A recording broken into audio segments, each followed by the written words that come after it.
engine yenye ingeweza kusema juu hata imefika which means you are just unaangalia. Hiya guys, back to our YouTube channel. Thanks for your great support. Nyinyi ni watu wa nguvu zaidi. Tharaka University in Meru County on fire. Na unajua zile moments hiyo university ilikuwa ina catch fire, utakuja realizing that our students walikuwa naimba one term wakati ambapo ilikuwa inachomeka. You can just imagine. Sikiza. Engine yenye ingeweza kusema juu hata imefika you are just unaangalia tu, you can't do anything.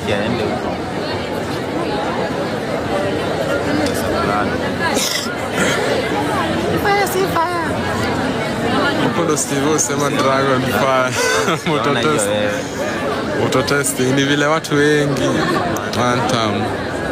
Kuna watu ndani. Hapana, watu hawakuwa, ilianza almost kumaanisha anything inafanyika hapa nchini Kenya, watu wanajua tu ni one term. Lazima tukupeleke nyumbani. Ndio mambo kama haya pia yawache kufanyika. Jua hatujui ni nani akisha hiyo moto pale kwa hiyo university. Now, kabla tuendelee, and show me like video, na nasema thanks for your great support. Nyinyi ni watu wa nguvu zaidi. Kumbuka guys, nilikwambia kwamba siwezi nikakuwekea video moja, lazima nikufanyie combinations ya maclips. William Ruto alikuwa upande wa United States of America. And William Ruto, it seems that aliachilia bombshell ambayo pia utakuja kuona kwamba Afrika, ukiangalia vizuri, after leaders wanasema kwamba he attacked Ibrahim Traore and President Trump. For 2 decades, Africa has spoken in one voice, demanding justice, equity, and representation in the highest organ of global governance. This demand, however, continues to be ignored, deferred, or endlessly debated to the detriment of both Africa and the legitimacy of the United Nations itself. You cannot claim to be the United Nations while disregarding the voice of 54 nations. It is not possible. Africa is no longer willing to wait on the margins of global governance while decisions about peace, security, and development are made without our understanding, without our perspectives, and without our voice. Africa's exclusion is not only unacceptable, unfair, and grossly unjust, it also undermines the very credibility of the United Nations, this organization. During the IMF's recent allocation of special drawing rights, 64% went to wealthy nations. Just imagine, 64%. With little need for liquidity support. They didn't need the money anyway, but they got 64%. While the poorer countries received just 2.4%. What a disconnect. The Africa Union is championing 3 transformative institutions. The Africa Central Bank, which will issue a single currency and free our trade from dependence on foreign money. The Africa Monetary Fund, positioned to stabilize our economies and give us true financial sovereignty. And the Africa Investment Bank, designed to mobilize resources for infrastructure, industrialization, and integration that Africa needs to rise. And to complete this vision, the Africa Credit Rating Agency, one that understands our realities, values our uniqueness, and tells our story with fairness and truth, has already been established.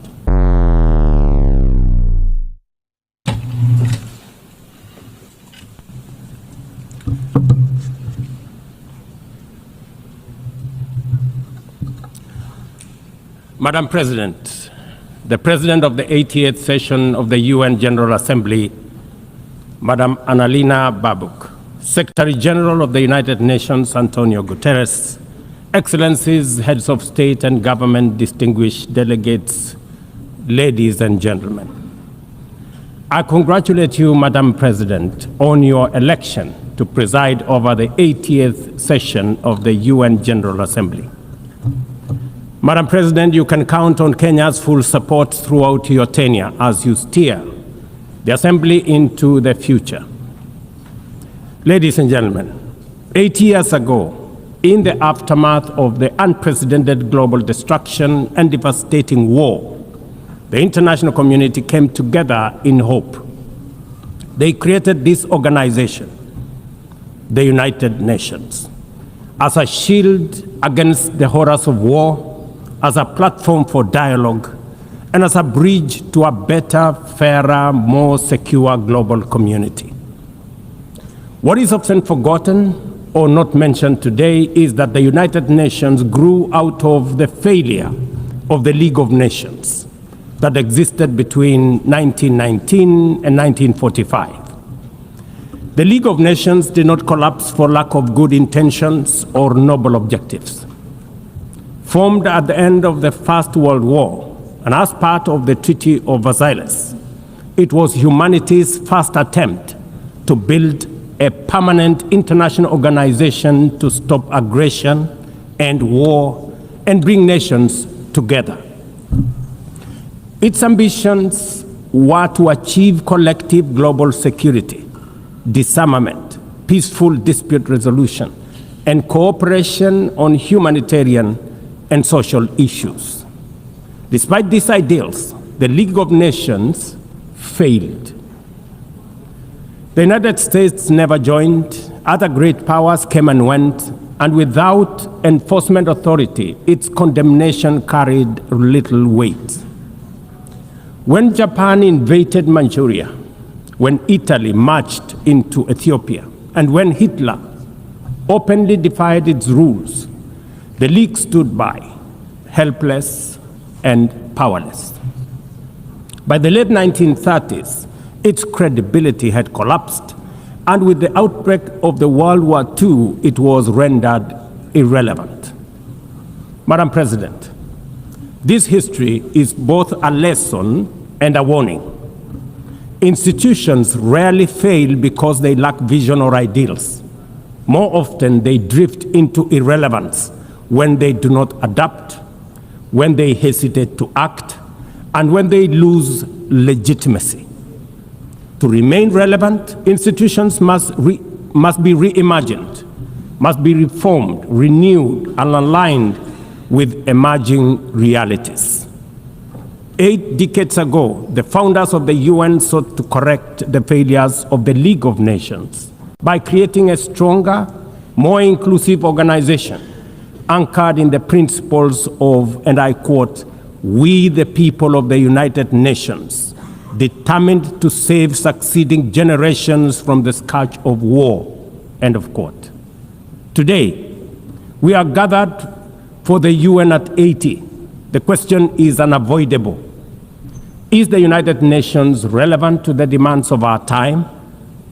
Can it continue to serve humanity in the face of current realities?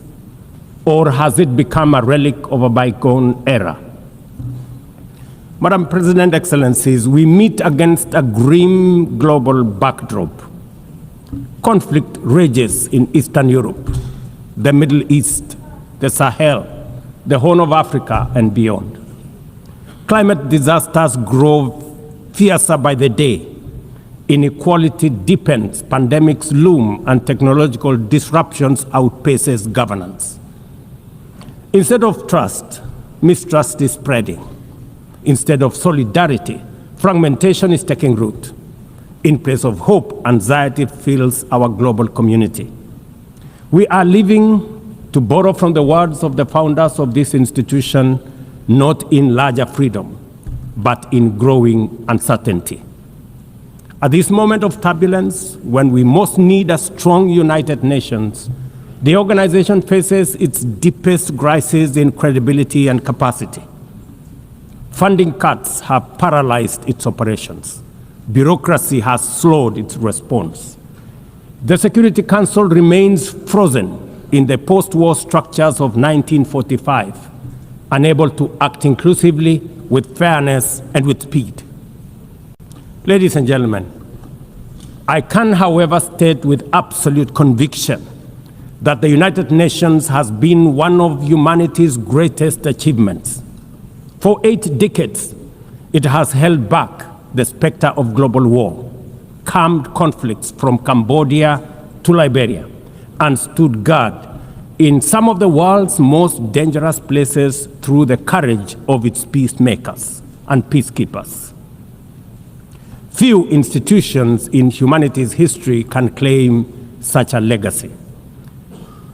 The United Nations has stood at the front lines of humanitarian crisis, from famine relief in the Horn of Africa to emergency shelter for millions of Syrian and Ukrainian refugees.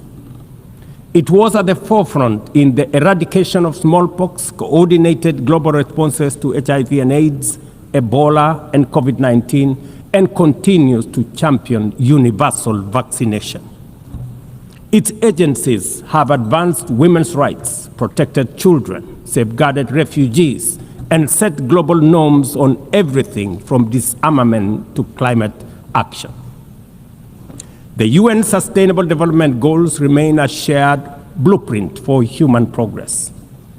These are achievements no nation could have achieved alone, however rich, however great, or however powerful. And yet, every institution, no matter how noble its origins or impactful its legacy, must adapt to changing times or slide into irrelevance. Today, the United Nations stands at a crossroads of renewal on one hand or decay on another. Put differently, after 80 years, the rhymes of time are calling on us to reimagine the original promise that inspired the founding of the United Nations, and that is the quest for global peace, development, and human rights. But this call must now be answered in a global context that is profoundly different from the post-war era in which the UN was conceived then. We would be denying the cold, hard truth if we say that the United Nations is delivering as it should. On peace and security, its voice is too often drowned by the rivalries of great powers, while some nations simply ignore its resolutions and do as they please. Too often, the UN's blue helmet, once a symbol of moral authority, no longer commands the same respect. From the conflicts in Gaza to Ukraine, to the crisis in Sudan, DRC Congo, Somalia, and the Sahel, we see actors proceed undeterred by the United Nations calls. Excellencies, ladies and gentlemen, Kenya speaks from the experience of a nation deeply invested in multilateralism.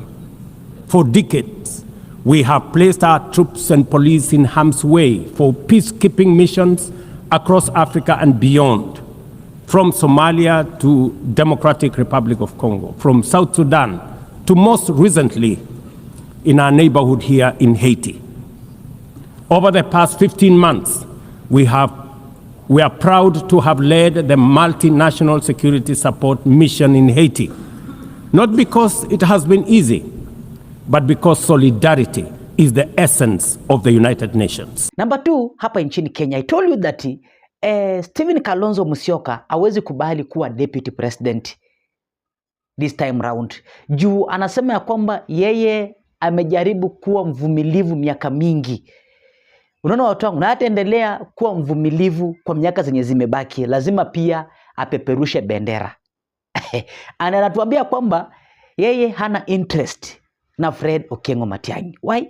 This is because number 1, Uhuru Kenyatta ako behind Fred Okengo Matiang'i. Hii Jubilee Party. You see guys, Jubilee Party, Fred Matiang'i, it's better awe na party yake rather than going to use somebody's party. Unaona watu, hiyo ni party shatumika. Hiyo ni kulingana mimi shatumika. So now utakuja kuangalia popularity yake ilikuwa 5 and now ni 2. Unaona guys? In that united opposition, because like you're saying, you're getting to understand one another. Yeah. What would you say is your relationship with the following, Dr. Fred Matiang'i at the moment? Well, I was not in Uhuru Kenyatta's cabinet when Matiang'i, I think, replaced Ruto, because Ruto became big-headed, okay, and Uhuru didn't know how to manage him, all right? He should have followed the example, perhaps, what Ruto did, and I gave that example. So Fred Matiang'i was the de facto deputy to Uhuru Kenyatta. I didn't interact with him much. So I'm getting to understand Fred Matiang'i, right? So I have interacted with Rigiji, and I can tell you that I've actually admired him. Yeah. I admire him seriously because he has opened up to me when we meet. He opens up. Would you be a running mate in 2027? No, I don't think so. Because I'll tell you why. Some of my supporters, majority of them, yeah, that's why this administration is fixated with the dream that Kalonzo Musyoka will join Kenya Kwanza. Today they say it. I think that the bloggers are on full scale mandate to make it happen. But I tell them, please stop wasting your time. I just want to tell you, it is too late for any games to be played against me. And I know it and I feel it in my entire personality. I have sacrificed, but I can't sacrifice enough for this country. Okay, Sam, we have the higher ideal of getting this nation back on its feet. And if that be the case, I pray to God my colleagues will see it. Now, of course, former Vice President, in 2021, 2022, you obviously were within One Kenya Alliance with that time you called them brothers, Musalia Mudavadi and Moses Wetangula. Yeah, Madividi and Weta. And we saw what happened. Oh, Brother Weta. We'll brother talk about that. I actually missed the guys. We'll talk about that. And of but course, I think they have just... No, don't go there. We'll talk Okay. about that. And of course, if such a development... And that's why unaona Wakenya wengi it's like wako kwa Fred Matiang'i ama Rigathi Gachagua. So Rigathi Gachagua ni uamuzi wake kusupport Stephen Kalonzo ama Fred Okengo Matiang'i.